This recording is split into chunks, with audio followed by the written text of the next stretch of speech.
नमस्कार दोस्तों। uh, you know that I have been doing this My View series for almost 2-3 months, and every Sunday I try to give you fresh input on the urban cooperative banking sector. Uh, Today I am going to share with you a small interview. It's not small; it's very large that way. But then you can watch it in pieces. This interview is of a very veteran person, an ex-Reserve Bank of India fellow, and a chartered accountant and a commerce graduate. His name is Datta Kale. If you look at his CV, you will go overboard for the kind of exposure and experience that he has got. I'll just give you brief of his career that he has had with Reserve Bank of India. He joined Reserve Bank of India in 1982 at Chennai, then was at Ahmedabad, Guwahati, Mumbai, was principally in regulation supervision, NBFC, foreign exchange, was also a faculty at Bankers Training College, was a general manager of consumer education and protection department, was also associated with urban cooperative banking division or department for from 2004 to 2008. He retired as a CGM of internal inspection and risk assurance of Reserve Bank of India, was also associated with several committees of Reserve Bank of India: Anand Sinha Committee on MCLR, Ram Mohan Committee on Base Rate, Damodaran Committee on Customer Services in Banks, Sohani Committee of on FEMA, deregulation of forex market. Was also RBI nominee on as a director on RBL Bank. Currently, he is the president of All India Bank Depositors Association. I know him for the last 2 decades or so, and my interaction all along these 2 decades have been very fruitful. He has been helping the banks in ensuring appropriate compliances. That is one part of the story. But then he has a very rich knowledge in terms of banking and how the regulators look at the banking. I'm going to present to you Sri DG Kale. He's a very long interview. You can watch the same in 2 parts or 3 parts or 4 parts the way you want. This interview consists of around 17 to 18 questions affecting the banking and the urban cooperative banking in particular, including the views on expert committee and what has happened after Banking Regulation Act and so on and so forth. This is a completely different perspective I would like to share with you. If you like this video, do share, do comment. I am attaching my email address with this presentation. You can share your questions or queries if you want to ask to Mr. Kale. I'll just ensure that he responds to you. He has been one of the friend of the urban cooperative banking sector, and many of us know him personally as well. So here is Shri Datta Kale, ex-CGM, Reserve Bank of India. Thank you for watching. Namaskar, Kale sir. Namaskar, Atulji. It had been a very long time we talked about banking in general and the way currently urban cooperative banks are going through. I thought it is necessary that I should talk to you for the simple reason the people who watch my channel would like to understand what is in store for them. Without being or beating around the bush, I look to the presence of the industry, urban cooperative banking industry, which is roughly around 3%. How do you see their presence in the industry, and how would you like to evaluate the current state of affairs? Okay, Atulji, first of all, at the outset, I would like to thank you for bringing me on this channel and trying to share my thoughts on the sector, banking as a subject and urban cooperative banks in particular. Let's realize one thing, that India is a growing economy and we have come a long way from where banking started. And the general trend, if you see around the globe, as economies start becoming bigger and bigger, the bank dominance of the economy starts declining. So right now, if you look at banking in India, not just urban cooperative, banking in India, it is around 68% of the GDP. So if we are targeting India as a $5 trillion economy by 2026, then you should not expect that 68% of that 5 trillion will be the bank dominance of the economy. It is going to come down. That is because when you are $5 trillion economy, if you are third or fourth biggest economy in the world, all your other markets will also be equally developed like the mature markets. your capital market, your debt market, your secondary markets, and your bank market, forex, money market, and debt instruments serviced by these banks. All of them will be at a mature level. So people will have a wider choice. So from that standpoint, I will not be surprised to see the low growth rates that we are presently seeing. People are presently only saying due to the base effect because we have become so huge. So 9% growth is normal and all. That's one point. But the other point is people are also getting a chance to diversify, even at a institutional level as well as also at an individual level. Coming to your specific question about urban cooperative banks, shrinking share of 3% and all, I'd only like to make one point here. You are comparing 3% at the all India level. And that 3% when you compare all India level, you are just present in predominantly 6 states. You are present in Andhra, Gujarat, Maharashtra, Karnataka, Tamil Nadu and Telangana. So, if you compare the overall banking share of these 6 states and then compare your share, Okay. perhaps you may be around 10%. Okay. You may not be at 3%. Right. Because this also you can verify from the trend and progress report published by Reserve Bank that in these 6 states, what is the average balance in your savings accounts, average balance in your FDRs, and average size of the borrower lending tickets. If you look at these 3 parameters, you will find that even the urban cooperative banks have been doing comparably well. So this is a new perspective that you are giving because no urban cooperative banker has looked at this perspective that apple to apple comparison has to be there. This It has to be done. It has to be done that way because then only you. Otherwise, there's no use. Point is, if I have to survive, I have to grow, and my growth is at the market rate at which the entire sector is growing. So, if I'm predominantly active in these 6 states, I have to be conscious of my market share in these 6 states because my size of the cake may increase, but at least my size of the slice should remain the same. If I'm at 10%, if I have to survive, then you cannot browbeat and say, let's look at sustainable growth is your growth for survival. Yeah. So when you want to sustain, and any business, not just banking, any business is about growth. Yeah. You just don't do business only for survival. Very true. Very You true. do business for growth. And the banking business growth is a underlying indicator of the economic growth and the economic maturity of that country or the nation. Going forward, during the past 2 years or so, post PMC event, the industry is facing a lot of flack from a different angle. I mean, there is a loss of credibility, dent in the confidence of the people in the urban cooperative banking sector. In the same fashion, the way Nirav Modi events or the Vijay Mallya events which happened, they did not dent the banking industry in general in the country. But for the urban cooperative banking sector, one single event of PMC Bank has unfolded virtually Pandora's box.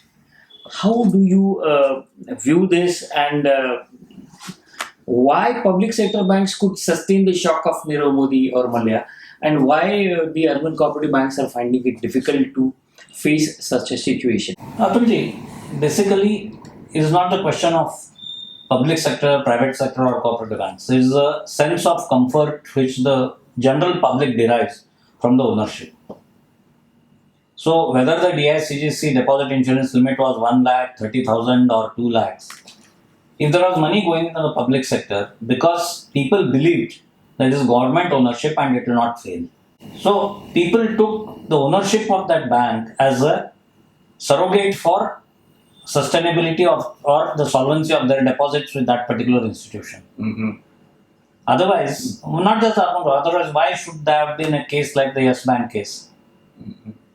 Why should there have been a case like ICICI Bank about 15 years back when there was a run on that bank? So, it is ownership that matters for the people. And now the nationalization and government ownership of banks is almost 50 years old now, 52 years old to be precise. So, almost 2 generations have come to believe that these are government owned banks and these will not fail. Given such circumstances, what the urban cooperative bank should be doing to face such kind of difficulty or such kind of issues? Point is, the Reserve Bank of India gets into the picture of banking business at the start when the license is being issued to a bank, irrespective of what kind of a bank it is. They evaluate the board, the capability of the board, and the underlying theme. If you look at the licensing letter which you have received, which even you would have seen, the underlying theme there is that this bank is going to have a board that is capable of managing its affairs in such a way that they will be able to repay the claims of the depositors as and when the claims arise, not just today but any time in the future. Mm-hmm. So that's the first step which the Reserve Bank gets into the picture. But after that, does the Reserve Bank get actively involved in selection of directors, nomination of directors? What is the integrity? What is the quality factor? What are the intellectual requirements of these fellows to act on the board of a bank? And it is the board of directors which is primarily seen as the torchbearer of faith for the depositors. And urban cooperative banks, typically, if you look at it, not just urban cooperative bank, for that matter, all the banks, they all started as basically community banks. Not in India, globally. They all started as community banks. And urban cooperative banks, especially if you look at it, they mostly started as MFIs and SHGs. Mm-hmm. Go back in history, go back about 125 years back.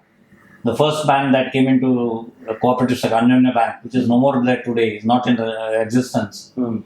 But it started more as a self-help group and a microfinance institution, getting the surplus of the community, bringing it together, pooling it, and then sharing it with the needy, and the needy person paying it back with the interest. So the concept of interest as we know today is much different than what it was when it started. Right. It was more in the sense of a rent for using a particular asset. Yeah. That was what it was paid back. Today we associate interest with inflation, with what opportunity cost I have incurred and all. These are the latest additions to the monetary economic theory. Mm. But when initially it started with the MFIs, so there was this concept of compensation to be paid by the person who was getting the resources and the person who made available those resources. So the bank depositors, in fact, if you look at it, are the biggest risk takers for any economy or any mature market.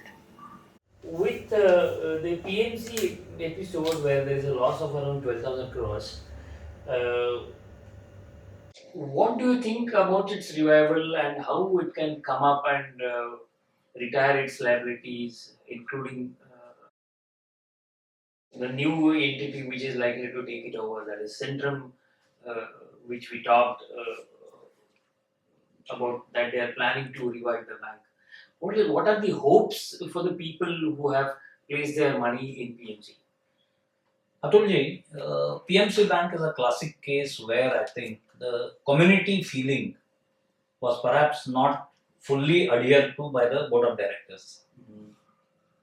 As I said, all the cooperative banks are basically a community bank. So when you belong to that community and your ambitions overtake the limitations which you know are surrounding you, both in terms of the regulatory prescriptions, the statutory prescriptions, and your managerial lacunae or managerial shortcomings, then one needs to be very careful in terms of what exposures I can take, what I can manage. Because it's not just having manpower or legal recourse. What you need is people who can warn you in time in advance. Because when you take large exposures, what you need to be aware of is whether you have the early warning signals and whether they are all active and whether you are making use of them. The early warning signal may not be very appropriate or relevant in case of a small borrower, but in case of all large borrowers, huge exposures, early warning signals are always there and they are coming. So you need to have what is the kind of market intelligence. The police network has a khabri. Right. So similarly, all banks, whether cooperative, local area banks or scheduled commercial banks, all of the banking sector needs to have its market intelligence in place. Which is currently not there. Not many banks are having I it. don't know. I don't know whether it is there or not. Whether how much use of it is being made, I don't know. Because if you have been like, if the banks in the public sector have been in the bureaucratic style of functioning for over 5 decades now, typically you would always look for something on paper. Mhm. And banking is all about your assessment of integrity of a person, for which there may be no paper. Because when you are lending, prima facie, even if there's something by way of a lacuna in the paper, this is a man who will not give me. And there may be a case where everything on paper is fine, but still that account may go to become a NPA or a non-recoverable account. So the banker's antenna has always to be up and on to get the market intelligence and the khabri, the information. The information keeps flowing. Like what happened in case of, say, Rajendra Sethia in 1984-86, in case of Central Bank of India exposure, or what happened to Harshad Mehta exposure, or what happened to Ketan Parikh exposure. See, all these things were basically coming out from the informers in the market. Okay. And these people need not necessarily be out of the bank. They can be people in the bank also, but who are disconnected with the functioning and somebody is not taking them seriously. So for every information that I gather, I need to be serious, then weigh it in terms of whether this is possible. And the point is, the moment I start believing in myself that I'm not here to make a wrong decision, that is perhaps the beginning of hypocrisy in terms of believing that things are not going wrong. Okay. There is one more sensitive question about the PMC. There are a lot of people, lakhs of people who are waiting for the outcome of this revival of PMC. Oh, should they carry hopes apart from what the DICC has done? Point is, Atulji, today if there's an offer of 5 lakhs, I'll always put it in terms of one bird in the hand is equal to 2 in the bush. You may wait infinitely. And suppose after 10 years, there is the chance of money coming back, but the depositor is not around. And the money goes and gets credited to Reserve Bank as unclaimed deposits. Right. So who is going to benefit? So today it is 5 lakhs, you take your 5 lakhs and wait for the rest of it. Because what will happen is, once all these people who are likely to get 5 lakhs, they take their claim, it will be easier for the revival of that bank as well. Am I to understand your response that those institutional investors like the credit societies and urban cooperative banks who have placed their money with PMC, they have hard days ahead in terms of whether PMC will retire their liabilities or not, because nothing is known yet. Any attempt to make it revive as a bank has basically 2 things. One is who is going to bring in the capital. The existing legal framework, if you want to revive it as a cooperative bank, doesn't allow you to go beyond the members. You have to have the members contributing to the capital. Okay. If you want to revive it as a cooperative institution. Then, if you want to revive it as any other banking institution other than a cooperative, first you will have to have the legal sanctity of converting this into a non-cooperative but a banking entity. Right. And the person who is going to come in to the banking space, believe me, banking is the most highly regulated business of any business in the world, irrespective of the country. So when somebody is committing crores of rupees by way of capital or by way of making good the deficit of the shortfall in the capital adequacy of the institution he or she is taking over, point is he or she will weigh all the consequences, including the consequences of reputation risk, which his existing business may carry because of taking over this particular entity. Right. So financial risk is one part of it, but reputation risk is perhaps much greater.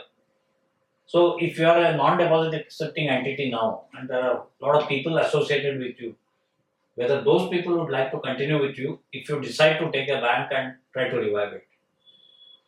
Okay. So the messy area about PMC may continue for a while is what I believe. That while may be anything between 2 to 5 years. 2 to 5 years, right. Having said or having discussed about PMC, I personally believe that the onset of PMC forced the central government and the Reserve Bank of India to push for the banking regulation amendment, where in fact Nirmala Sitharaman ji claimed that they cannot control the multi-state bank, and the BR Act amendment bill was passed, and now it's old story, almost a year-old story exactly. Having said that, the sector has accepted the BR Act, Banking Regulation Act amendment. Forget about the various political statements various political parties are making. We have no interest in that. But do you believe that the Banking Regulation Amendment Act and the provisions thereof should be implemented gradually, steadily, or I mean, what could be the pace of implementation of these amendments? I mean, what is your view on that? Atulji, if you look at the history of financial crisis, financial crashes and all, the loss has happened. But all the financial crisis situations have got something good by way of Amrit. Harshad Mehta got us automated on-screen dealt stock market, which otherwise BSE would never have allowed to happen. Okay. So the 1991 financial crisis helped us open up our exchange market, foreign exchange market, which finally put paid to the Hawala market in India. The liberalization of the import-export policy almost brought down the instances of smuggling of gold to a minimal level. What is being today perhaps smuggled is only drugs. Nothing else perhaps is as much in the news for smuggling as the drugs. You hardly hear anything these days about gold smuggling and all. True. So adversities always perhaps give an opportunity for the financial sector to reform themselves in a big way. So when the Reserve Bank of India had stated its policy, if you are doing banking, then the regulatory framework should be ownership neutral. Okay.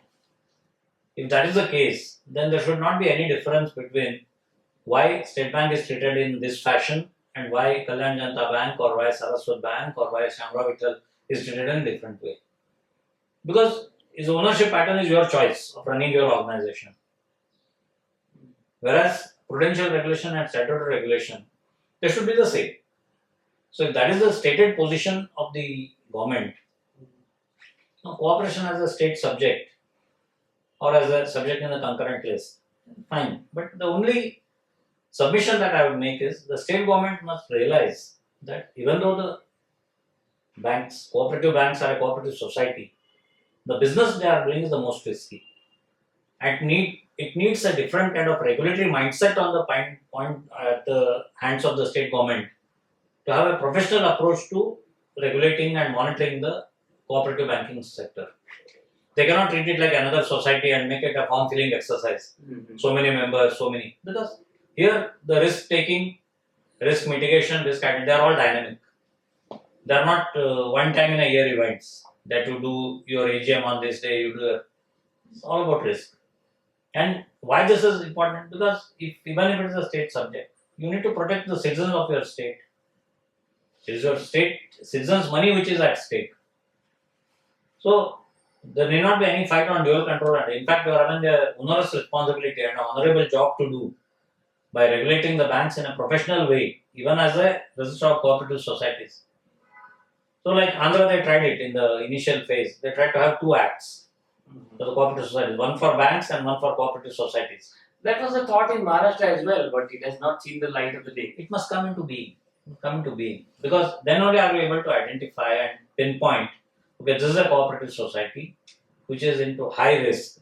See, your housing society where you are a resident, where you are a member, is much different than a Kalyan Janata Bank. True. And you are also not a cooperative credit society. In fact, the problem with the cooperative banking sphere is more of a legacy issue than a legal issue. If I can just take you back into history, see, urban cooperative banks, they came into existence as a result of a automatic conversion clause that was in the Banking Regulation Act. When the planning process started in India, so when Dhananjay Rao Gadgil was the deputy chairman of the Planning Commission, he said if a cooperative bank other than a agricultural credit society, primary agricultural credit society, PACS, any other cooperative credit society other than that, if it achieves a particular threshold level of deposits through the members, then it should be automatically converted into a bank. So that they could get the money from general public and that could be invested in the statutory liquidity ratio securities because government was badly in need of money to finance the 5-year plans.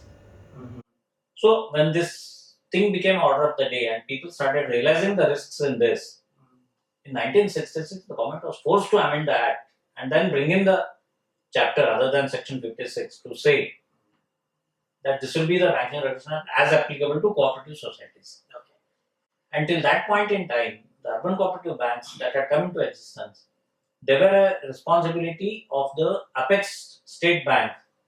The State Apex Cooperative Bank was doing the supervision, and as and when Reserve Bank of India carried out the supervision of the Apex State Cooperative Bank, the inspection reports of these urban cooperative banks conducted by the Apex State Cooperative Bank would form an annex to the RBI report of the Apex Cooperative Bank.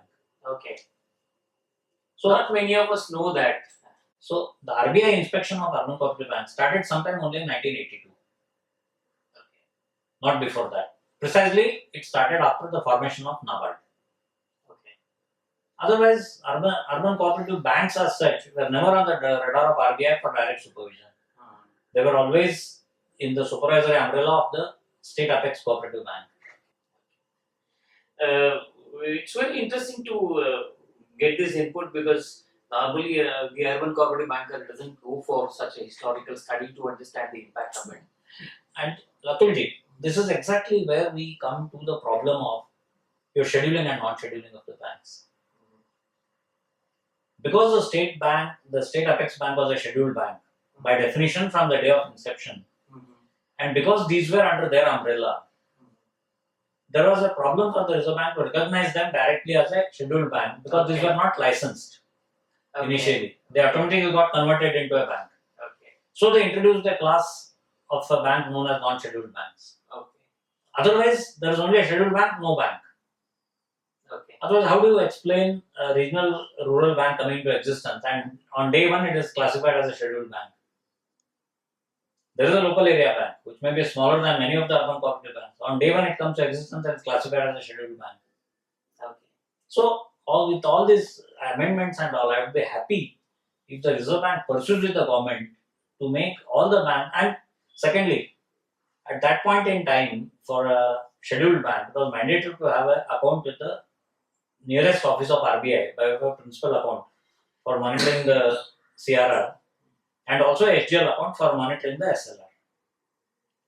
So now a unit bank also can have the same facility because of digital technology. Right.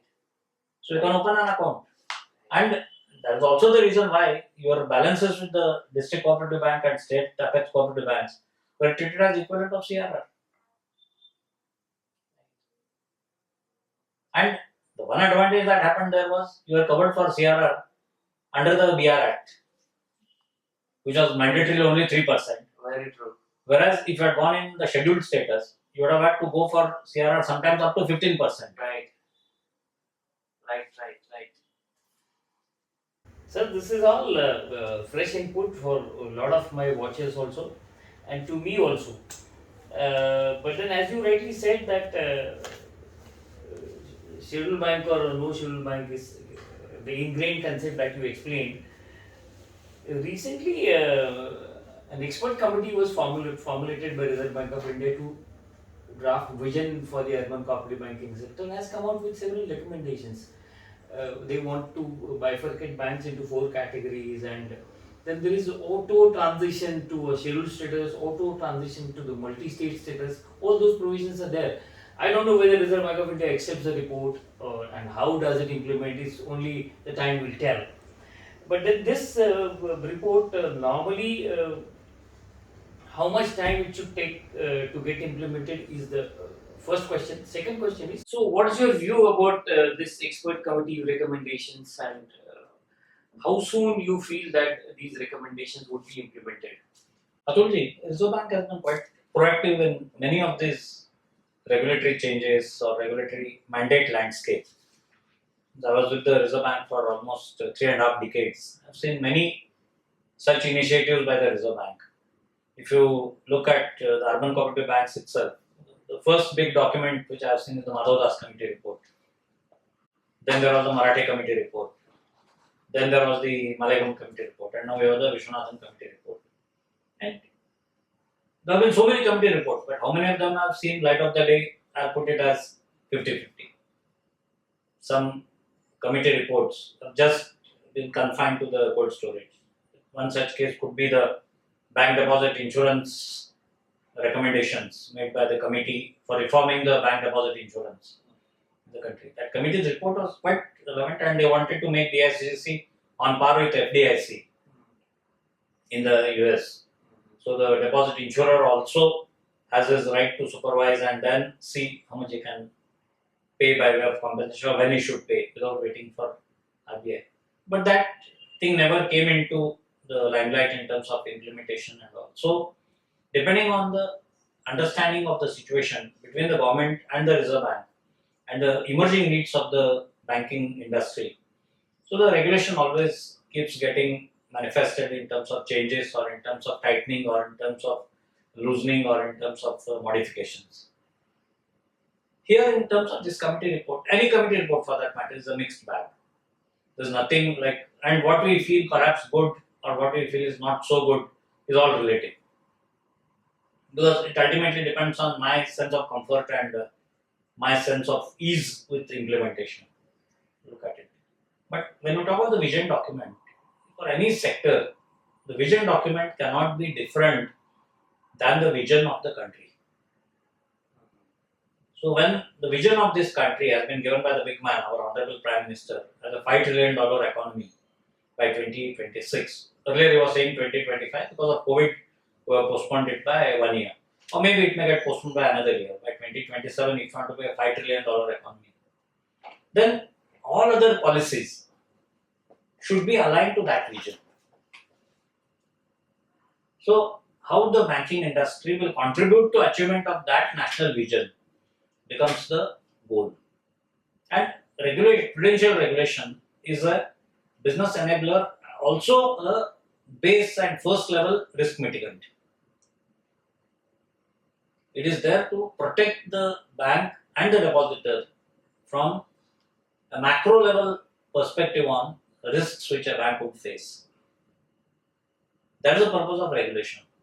So, when you are talking of the banks being split into 3 or 4 kinds, Urban Cooperative Bank, if you personally ask me, today you are already in 3 types.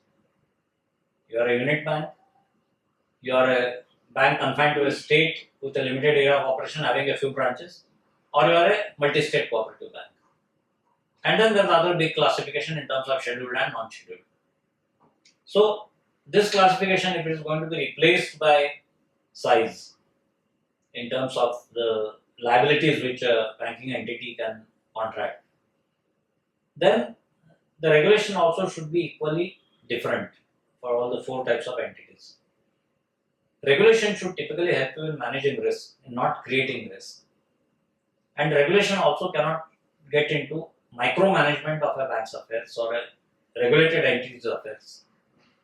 So when you say your overall small loans should not be more than 50% or 60%, and you want all the urban cooperative banks to do it. First is, are there that many borrowers in the country? Or do you want to create a situation where the banking growth is credit-led and not deposit-led? So when you have the credit-led banking growth, you may typically end up with a situation like what we faced in the subprime crisis in the USA. Okay. So what happened there? You basically had a concept of ninja. No income, no jobs, no assets. But you are still giving him a loan in the belief that the loan that would be given for the first time would help generate capital gains on assets financed by these loans. And that capital gain on that asset would be self-liquidating the loan. That is the basic concept of the subprime crisis. And when you had the very, very finer kind of financial engineering of variable rate mortgages and all, even the educated class, even in the advanced countries, don't understand this. And that is what a survey of the OECD also revealed after the subprime crisis. That people just did not understand what this subprime related lending was. And they never knew. And there, the things were much easier. The moment you are not able to repay, you just go and hand over the key of your mortgage property to the lender and you are absolved. So when I get say 4 million apartments like this, what am I going to do? Because I have to find a buyer for those. Very true. And then the buyer must also be willing to borrow or willing to spend his savings to buy this property. So this is where I think the need for financial education, financial planning becomes absolutely necessary. Because everyone in India till now, if you look at it, our savings rate is around 30 to 33% and all. But if you look at financial savings, the financial savings rate has actually declined. So then where do you attribute the savings to? It's only that the money has gone into real estate and gold. That's what would explain. And that gap created by the shortfall in financial savings has been met by the inflows by way of FDI and FII. So tomorrow, if you have this situation of the pandemic getting out of the way, you may have a compulsive attitude on the part of RBI to drain out the liquidity, which may also start impacting your interest rates. Right now, the market is flush with funds for two reasons. One is there's accretion of deposits, and also there is no offtake of credit. So, for both the reasons, there is a cumulative effect of liquidity, and that cumulative effect is seen only positively in the stock markets. Whereas for the real savers, it is actually going into a negative zone. If I'm putting my money in a FD at say 5 and 3/4%, if I'm a taxpayer, say in the 30% bracket, I'm actually making negative return if I adjust it for inflation. So at this rate, the savers may actually find it difficult to digest this fact that they're making a negative return. And you're already seeing the first signs of people migrating to the micro mutual fund sector.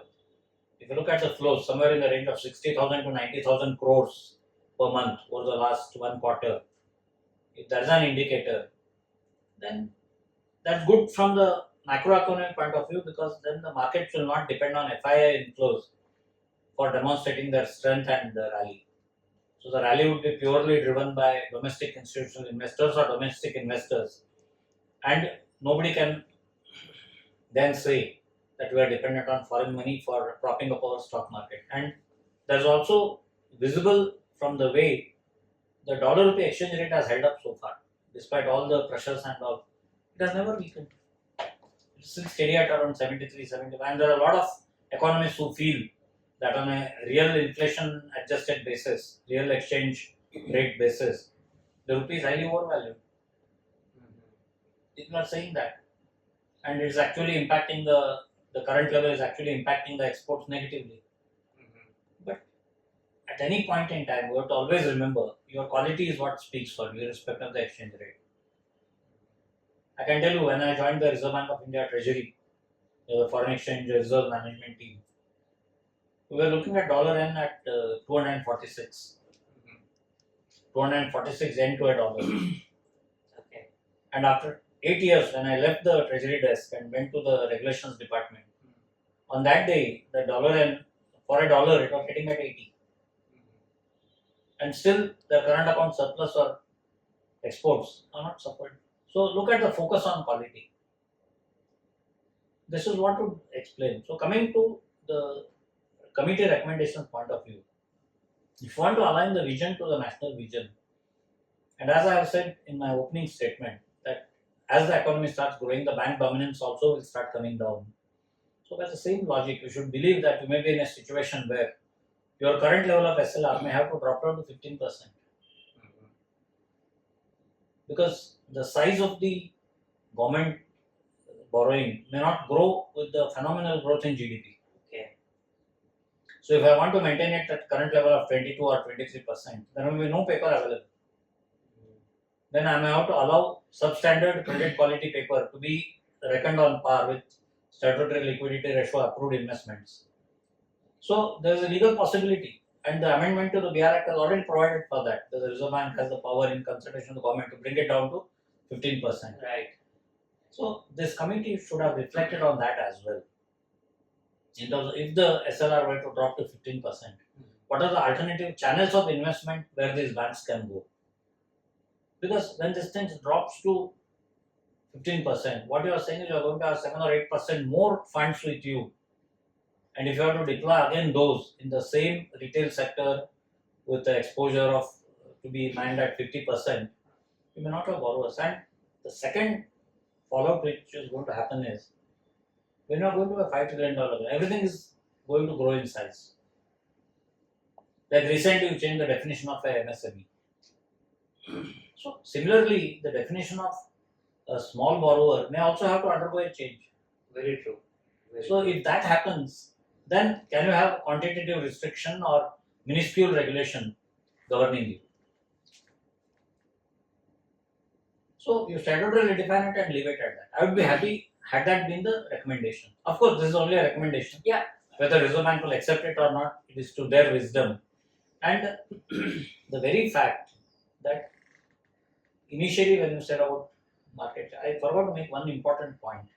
And that point is, you are looking at the sector in a kind of static way in terms of market share. But if you ask me, it is not a static share. It is actually increasing. Because when I was in the urban banks department, I remember there were close to 2,200 urban cooperative banks. Yeah. Today the number has come to below 1,500. True. So with 700 of these entities going away, and if you are still able to say my market share is this, I think your sector has done creditably well. So the people's faith in the sector has not gone, because within the sector the people are looking at individual entities and the community feeling which these banks bring. Okay. This is a wonderful observation. I mean, even as an urban cooperative banker, I don't look at it in this fashion. There's a new window that you are throwing at us. Coming back to the expert committee's recommendation, I believe that the broad scope for the committee that was given was one of the scope of implementing the BR Act amendment. Committee ended up saying that only in two areas committee commented about the BR Act amendment. One is about the tenure of the member of the board for a period of 8 years that has been endorsed. Apart from that, it has not commented much about the BR Act in the entire recommendation pages if you read. What I find is that the various state laws, various state cooperative laws, which are on par with each other across the states and the multi-state, there are several provisions which are in tangent with the amendments that have come. And there is one argument in the recommendation that has been made by the committee is that there has to be an enabling legislative provision across the country is argument that they make. On the contrary of this, there is one situation, for example, in 2018, Reserve Bank of India came out with the Board of Management guidelines. In 2018, they said that you must have this Board of Management if at all you want to grow. Virtually, the conclusion of circular was that almost all the banks in the country went in for their bylaws amendment and got the approval from registrar, irrespective of the fact that the state law or the multi-state law did not have any enabling provision for the BOM. Likewise, now, if the committee says that there is a need of legislative enablement, how long it is correct, and do you really feel that BR Act implementation requires a state law amendments in various places? Atulji, any act, any law, or any regulation for effective implementation needs participation of all the stakeholders. And here, the stakeholders from the regulator and statutory point of view are the central government, state government, Reserve Bank, and the regulated entities. I think there is a need to institutionalize this arrangement of the BR Act amendment by way of a MOU between all these four. Okay. So make a memorandum of understanding. And what was it? The memorandum of understanding is not a new thing for the urban cooperative bank sector. We already experimented with it in the TAPCOM. Yeah. So what I would perhaps be happy is if the TAPCOM were to be statutorily made a MOU body and then look at implementing these changes in the independent states depending on the level of progress achieved by each bank. So there has to be a phased manner of implementation. You cannot blanketly say this will be the cutoff date and all. I think you should give a time frame of 3 to 5 years for banks to migrate to be able to fully adhere the amendments to the BR Act. And the joint responsibility of that should lie with the concerned state regulator, the Reserve Bank, with the concurrence of the central government. then it is going to be effective. It is not bad. See, if tomorrow a state government willingly says we are going to have a separate statute for governing the Banking, cooperative banking cooperative institutions, that is a welcome step. And any cooperative institution, the point is, so far as you believe in the principles of cooperation, they are nothing but a reflection of the principles of corporate governance. So they will never come in the way of doing business in a honest and effective way. We always get confused between banking principles and cooperative principles. Now, again, the Reserve Bank of India has come and reiterated that we need to adhere to the principles of cooperative management. But whether the principles of corporate governance or cooperative, when it suits us, we quote them. Otherwise, we do things in our own way. And that is true even of the commercial sector. See, the failure in Yes Bank or those kind of cases is a classic case of failure at the corporate governance level. The internal democracy. Cooperative principles are also nothing but a enunciation of internal democracy principles. Right. So, every committee report or the Reserve Bank of India or the law-making bodies look at it. They must look at it holistically from the point of view of protecting not only the citizens but the precious assets. Tomorrow, if 10 banks go down, you tell me what happens to the assets created by those banks. Where do they go? The depositors' money may come back through the DICGC. But what about assets created by the hard-earned money saved by the people? Those assets have gone down. But even those assets at some point in time contributed to the well-being of the economy, well-being of the society. So because every loan that you make, just not. And secondly, when you look at the focus on retail lending, you are missing out on one point. If the urban cooperative banks were to focus on MSME lending, they are actually contributing to the cause of employment of this country, which is a greater need. Yeah. See, and if I am saying only retail loan, what I am saying is, and perhaps whether am I here to promote conspicuous consumption or whether I am here to promote productive consumption. So, demand-led growth has to come from income generation, and that income generation can happen if I am contributing to employment generation. So, that should also be an underpinning factor. Yeah, there can be quantitative limits in terms of 25 lakhs or 50 lakhs or whatever you say. But bank finance for productive purposes should be the. We are still away from financing the end user. Point is, we are progressing in that direction.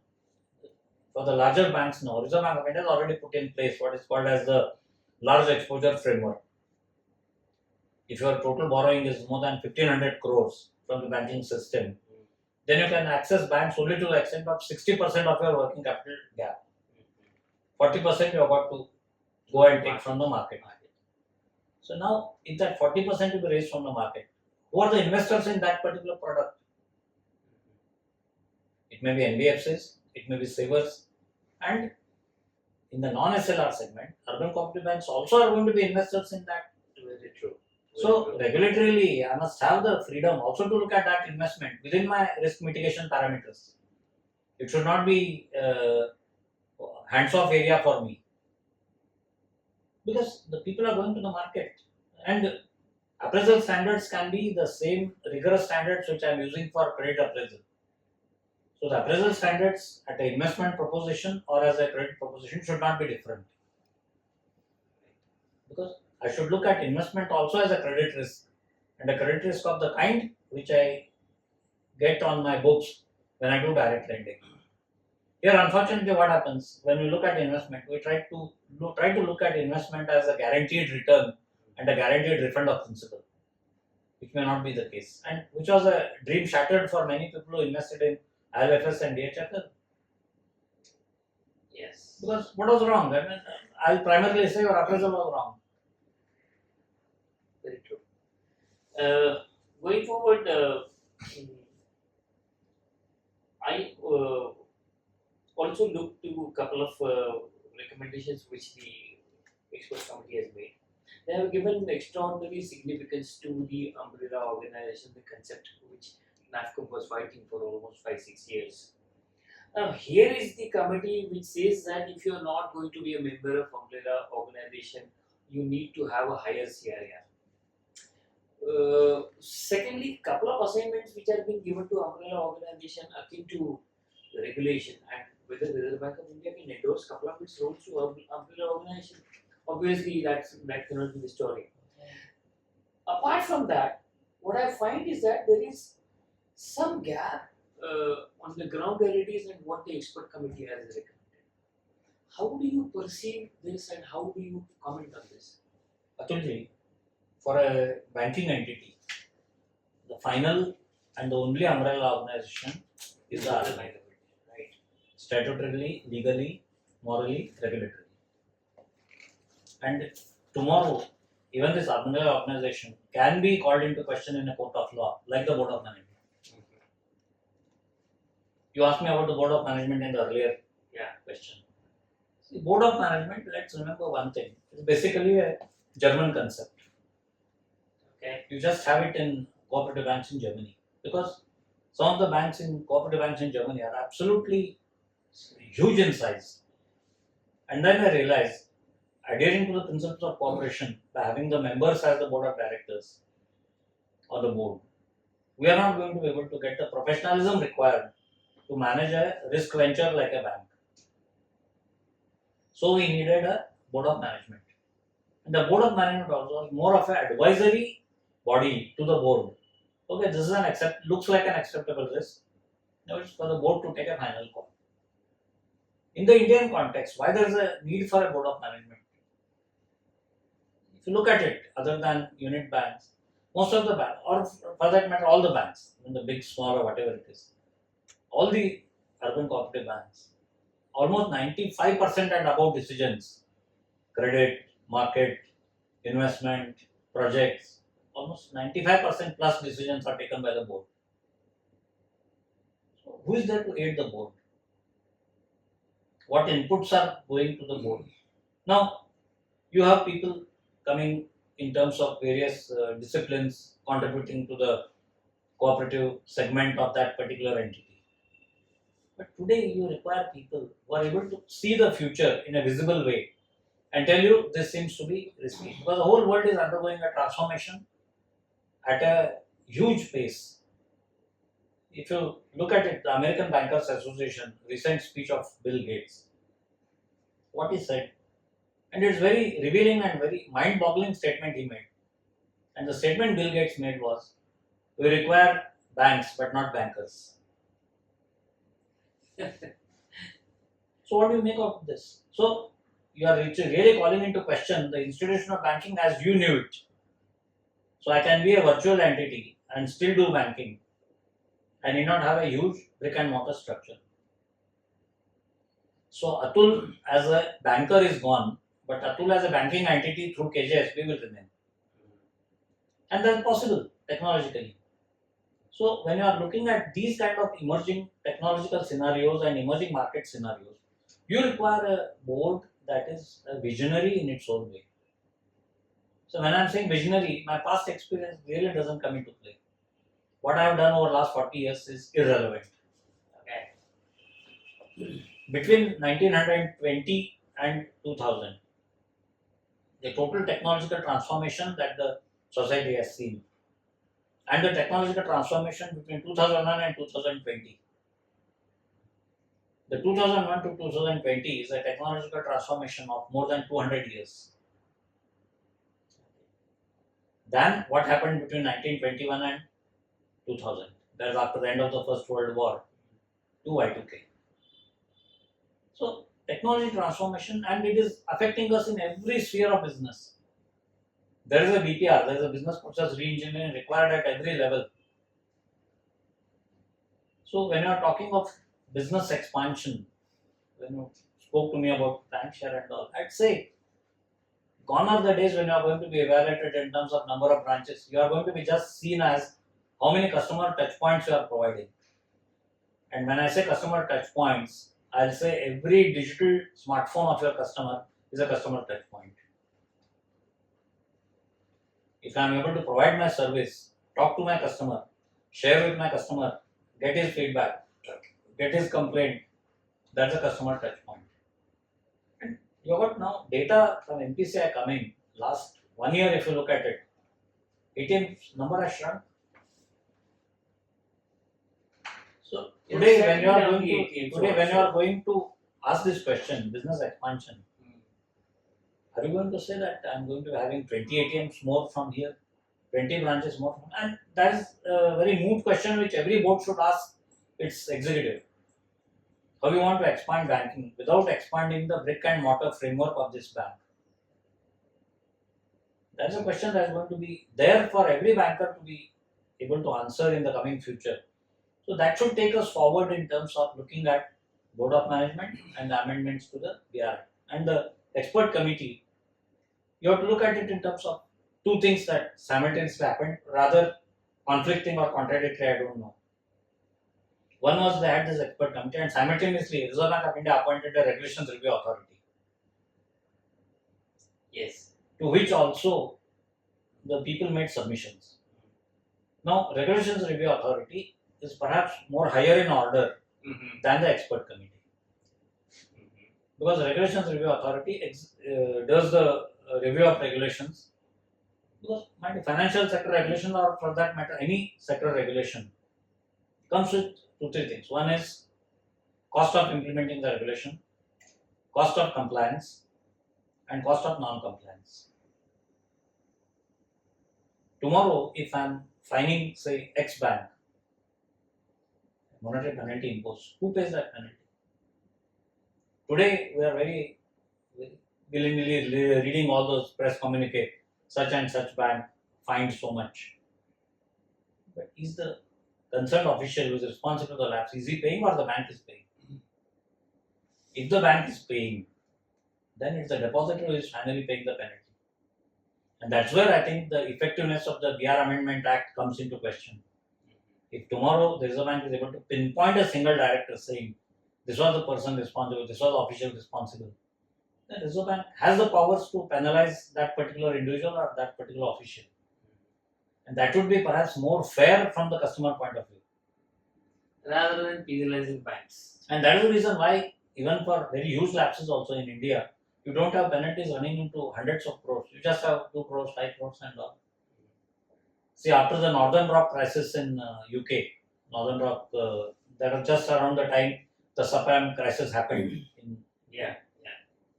You look at Midland Bank, NatWest Bank, Barclays, how much Lloyds, how much penalties they paid? Not less than 25 to 30 billion pounds each. So tomorrow, if the violation and the scale of penalty are going to be matching in that sense, and if the board of the individuals who are in the wrong are not to pay, the Reserve Bank also has a moral obligation not to tax the depositor, because tomorrow it may finally impede the ability of a bank to pay interest. Payment of dividend is another thing, but if you are not able to pay your basic interest also on the deposits, and if it is on account of the regulatory action by way of imposing penalty, then you are no good. So this is where the board of directors also needs to be having its eyes and ears open, because it doesn't make a good reading saying the board of directors should ask this question: who was responsible for this lapse? Because your adherence to regulation and non-penalizing action by the RBI is the first article of faith for the depositor. Very true. Very true. Extremely true. Little digressing from the topic, of course, focusing on the same. For the past couple of years, we find that the Reserve Bank of India has been cajoling the bigger urban cooperative banks to migrate to small finance banks.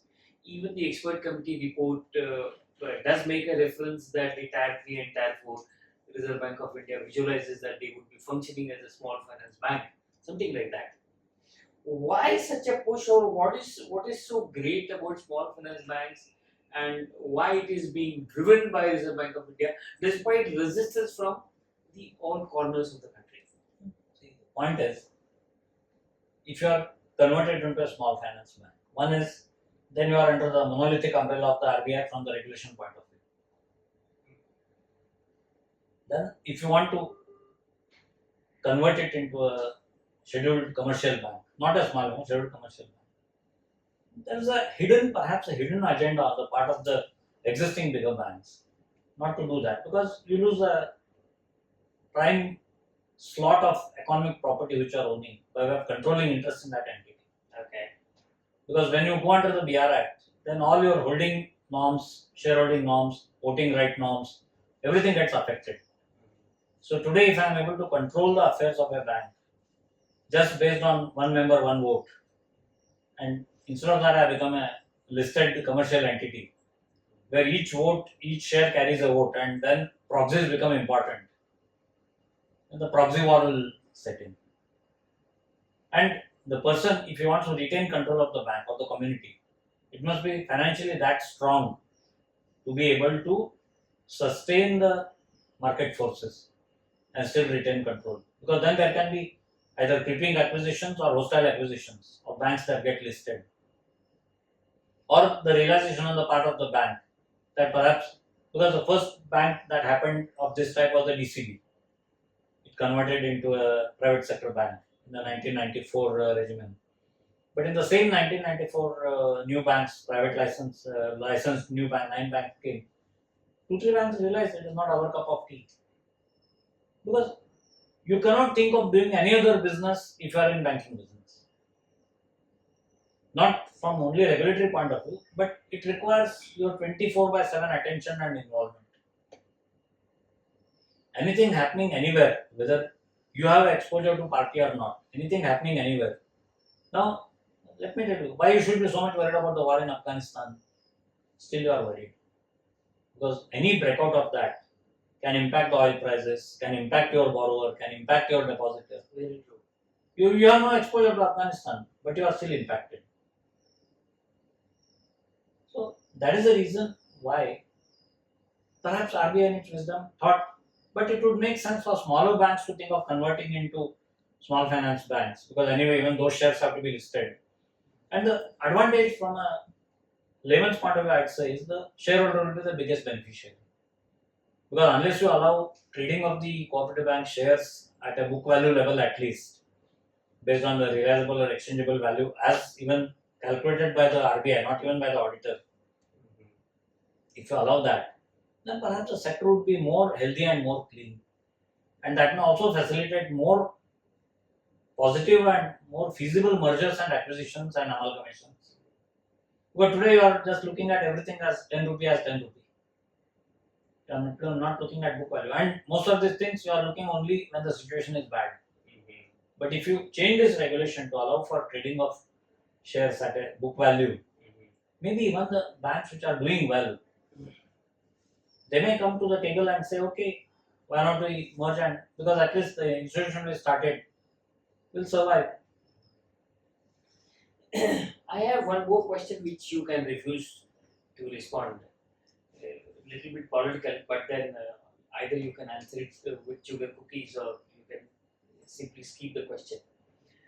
I have always believed that the organizations of the urban cooperative banks, see the federations in different states and the national level federation, that is NAFCA, are they taking the key issues of the sector to the appropriate quarters with Reserve Bank of India? I mean, you have been associated with the sector for a certain number of years and you have seen all these people. So, what's your view on whether it is being represented properly or there are still gaps? Because it ends up with the argument that Reserve Bank doesn't know the ground reality and therefore such regulation is coming up. And that kind of logic keeps on coming up. What do you think on that? Atulji, it's nothing, no, not much of a difference between IBA or NAFCA or these kind of entities. We unfortunately believe them to be self-regulatory organizations. They are not. They are actually clubs or associations of profit-making bodies. So when I am representing that body, and suppose I am at the helm of affairs and there is something critically happening against my institution, then for me, my institution comes first. I am hardly worried about what happens to the entire. So because I want to save my skin. So when I am there to save my skin, what happens is the question that is going to be asked by the government or the regulator is how many more such things? Okay. Are there skeletons in the cupboard? Okay. So you have a regulation coming as a reaction. Then regulation ceases to be proactive. Now the recommendations of the expert committee, if they are accepted, they are proactive because they are not based on individual events or this one. They have just made recommendations. So how far they will be proactively helpful, that time only will say. But when the changes in regulation happens, then that becomes reactive at that point in time. And then we start saying this should have been done from a future date, this should have been done from a next future date or given time and all. Point is, the depositor is always looking at how safe is my money. Like imposing of directions on the banks. The whole point is, whatever deposits are coming into the bank, that money should not be used to repay the existing depositors. The idea is your recovery of loan should be used to repay the depositors. That's the basic idea. So, as a political class, if you ask me, urban cooperative banks are a politically insignificant constituency. Okay. You don't carry any political capital for any politician. Okay. Because whom do you represent? You are an urban cooperative bank. You represent the urban, mostly the neo middle class or the middle class. Right. You are not there to lend to the agriculture. Yeah. You are not there to lend to the MSME in such a big way that through their industry level, because the point is all the MSMEs are kind of slave to the bigger entities. So whatever the MSME Act, whatever recovery, all these things come, they still don't come out and complain against them or this one, because for them survival is the issue. And even at that rate of survival, they are still making money. So why will you call it a trades platform or whatever it is? You lodge your bills here and all. If all those things matter in business, your compatibility depends on how smooth you are able to carry out your relations. And if it is 48 days delay, it's only once, After that, it falls in the cycle. After that, every month you keep on getting the money. So it is 48 day first bill delayed, but after that, every bill getting cleared in 48 days. You have a cycle set. Right. So the person also becomes used to that particular cycle, so he won't complain. So that is where the point that you made, the theory and the practicality, that's where it comes by way of a difference. And people will then suddenly say, I have to give a discount of 1.5 or 2%. At an annualized rate, it is 24% or 30%. The point is, today, who is there to finance that person even at 2%? Why do you want to annualize it? If I have to recover 10 lakhs, if I want to get 9,80,000 against it, that getting 9,80,000 is also equally important for me. Because who else will step in and give me finance of 10 lakhs?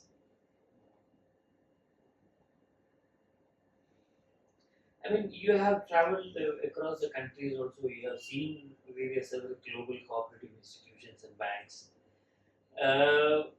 What do you think about the needs of the Indian urban cooperative banking sector in terms of regulation and in terms of inspection and all that? If at all there is any experience or anecdote which you would like to narrate. See, I have seen some of the biggest cooperative lending institutions in France. Most of the big banks in France, they are on the cooperative structure. Why you should go abroad? Look at India. You got Crypco, you got Amul, you got IFCO. The point is, I must become a brand. And that brand must be trust. Today, if you go to the market and say butter, it is Amul butter. You go to the market and say cheese, it is Amul. You go to the market and say Srikhand, it is Chitade. Everyone has tried.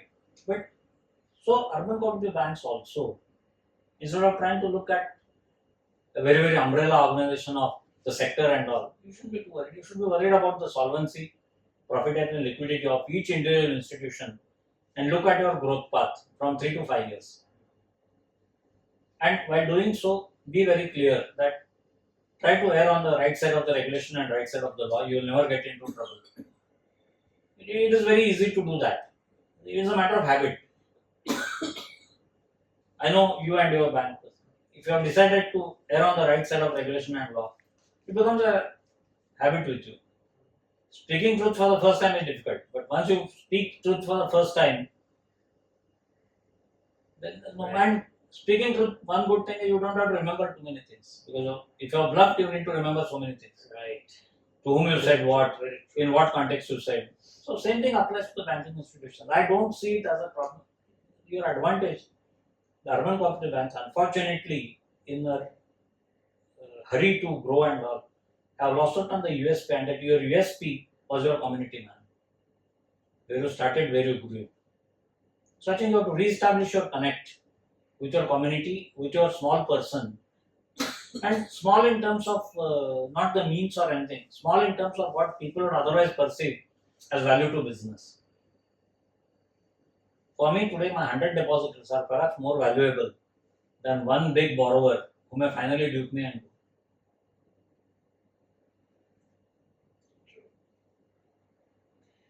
Of late, what I find is that Reserve Bank of India is trying to push the urban cooperative banking sector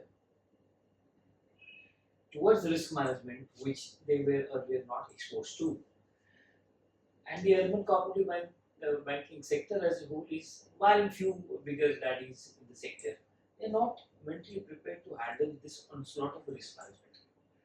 Having said that, how will you advise the urban cooperative banks to prepare for the risk management? Although they are doing it without documenting the same, they are doing it, but they do not have a framework which is expected by the regulator. What will be your advice to these banks? Atulji, today the need for risk management has become slightly more pronounced because the risk that impacts me need not necessarily originate in my books.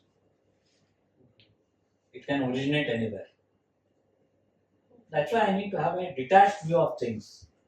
And risk management, as perceived and advised by RBI, is more about having a arm's length approach organization to risk management. So emotionally, one difficult thing is if I am the decision maker, it's a very difficult call for me to accept the fact that I have gone wrong and to record it. So we try to get into everything. Like typically, you have been a banker for almost 3 decades plus now. We always mistakenly take the collateral as a representative of solvency for a borrower, which is not the case. The performance and repayment of the loan is the only criteria Correct. which determines whether the asset is performing or not. Collateral is the final access to defaulting situations. But all of us, are solid property, golden place. Now, if that was the case, and that really demonstrates why we get into the NPA zone. So your collateral has nothing to do. Your assessment of the individual, his capability, his psyche. That's what matters. And when you are involved in that, then you also require somebody detached from it to tell you. It is like in all the, you go to any big bank, the treasuries, they are now segregated into 3 parts: the back office, mid office, and the front office.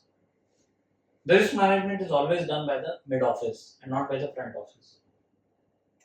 Because it is independently of the front desk evaluating the risks, what is happening to the organization. But tomorrow you look at an exposure, tomorrow you get a report on a given bank in the market saying CRISIL has put this institution on negative watch or on a credit risk watch with negative implications. A detached approach to that would perhaps tell the management that you need to call back this exposure or cut this exposure. And they are the kind of scenes that were coming out even in the DHFL and LFS related cases. So the idea is the risk taking person and the person telling that you need to cut out and get out of this exposure need to be two different entities. Because the person who is taking the risk, many times he's knowing that he has gone wrong, but he's not having the discipline or the honesty to accept the fact that he or she has gone wrong and cut out the exposure. That's the basic idea. If the banks by themselves have an inbuilt mechanism of having a entity within the bank which is separate than the decision maker, risk management will become an easier exercise. And the inputs given, see, it is something like what happened after the Harshad Mehta thing, the audit committees and all came. Otherwise, prior to that, where was the audit committee? Audit committee to be headed by the non-CEO and the non-chairman, non-executive chairman and all. So risk management is a further step from that stage onwards. So there will be the risk monitoring committee. And a smaller bank needs to be more aware of it because smaller borrowers do not have the wherewithal and the paraphernalia even to understand what risk they are getting exposed to. A simple case, let's look at moratorium. The moratorium case, when the Reserve Bank of India, in its own wisdom and perhaps from the larger perspective of the right thing to be done for the economy, when they said for 5 months there will be a moratorium on repayment of installment recovery, it may not be classified as NPA. Now there are some bankers who complain that why Reserve Bank has done it, we are still able to recover. So if that was the case, perhaps you should have still gone ahead and offered some rebates to the person who is repaying and got your money back. True. But if you are not, then you are perhaps looking at a risk getting crystallized. True. Very true. So this is what I personally feel. It is nothing new. It has always been there, and that is a story of India slowly migrating to a matured economy, where the risk management function and the risk taking function are two independent functions, and the risk management function absolutely tells you this is a risk which we should get out of. Sir, it has been a wonderful chatting for last 1.5 hours. I would like, or rather, would request you to give a final shot as to how would you like the sector to look to the future, and what could be the pitfalls for them? Looking to the future, I think you should always look at setting milestones, what you want to achieve, and don't believe in phenomenal growth rates. That is the story of the past. If you look at it in terms of where your alignment is to the growth, you should look at the growth in GDP. If you are growing somewhere around that speed, plus or minus 1 or 2%, you should believe that you are doing a good job. Because what happens is when you grow phenomenally fast, deployment and management of assets becomes a problem. Because your growth is always through liabilities first. And then you should have a great amount of connect with your stakeholders. When I say stakeholders, your shareholders, your depositors. And for urban cooperative banks, I'd say all of you, the well-meaning people, you are able to convince your depositors to convert themselves into shareholders. That will be the biggest achievement for you in terms of strengthening your sector. And in the sense of getting the real people who take risk coming onto your board. Today, unfortunately, despite all the regulations and all, there is no mandatory regulation saying that depositor will be on the board. Earlier, because of shareholding norms, it was always the borrower, because of his shareholding, who came onto the board. How do you, and that's a contradiction. How do you expect him to take care of the interest of the depositors? Because as a borrower, he's worried about his own interest. So, if the urban cooperative banks are really meaning well, if they demonstrate to the people that they are managing their affairs in a sound and financially sound and well-meaning way, I don't think the depositors will complain. Earlier, the non-availability of avenues for people by way of social safety nets, by way of retirement avenues, was what forced the people to chase higher interest rates. Today, that scenario is changing. With the government coming in with so many social safety nets by way of pensions for the poor, by way of Ayushman Bharat for medical expenses, by way of life insurance at 2 rupee, 1 rupee a day, or so those safety nets are getting built. So when the safety nets get built and the economy is on a kind of a regulated pension system, then the people chasing interest rates will come down. Then you are able to also price your products in a realistic way. See, today if the urban cooperative banks is just with a fear of losing deposits, keeping high rates, And ab initio, you are contracting NPAs as your loans, Right. which is a thing which can easily avoid. And then once you focus on your local community, your local needs, then think of growing. And secondly, believe me, you have to take your services to the next level through the digital medium. That's the future. Don't be worried about customer service 24/7. People should come to. No, you reach to the customer. Do away with your brick and mortar ideology or mindset. Reach the customer in a digital way. And for that, you need to invest your time and money in customer education in a big way. Because when you go in a digitized way, notwithstanding the OTP and all these things, there will be the people who will try to take disadvantage of some loopholes. And both the technology solutions and the regulation, the prudential regulation and statutory regulation, they always make changes after the event has happened. Because on day one, I cannot foresee every possible problem that may crop up through these things. So the changes in the regulation by RBI about home delivery of services. Now, it's an ideal thing, but you need to price it properly. If you are delivering home services, you need to make it affordable.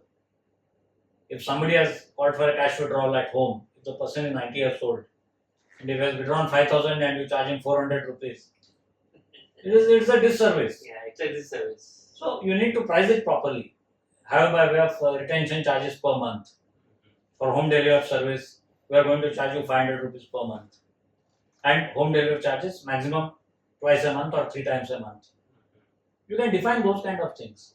So banking as an institution, I'm not that kind of a skeptic like Bill Gates to say banks are required but not bankers.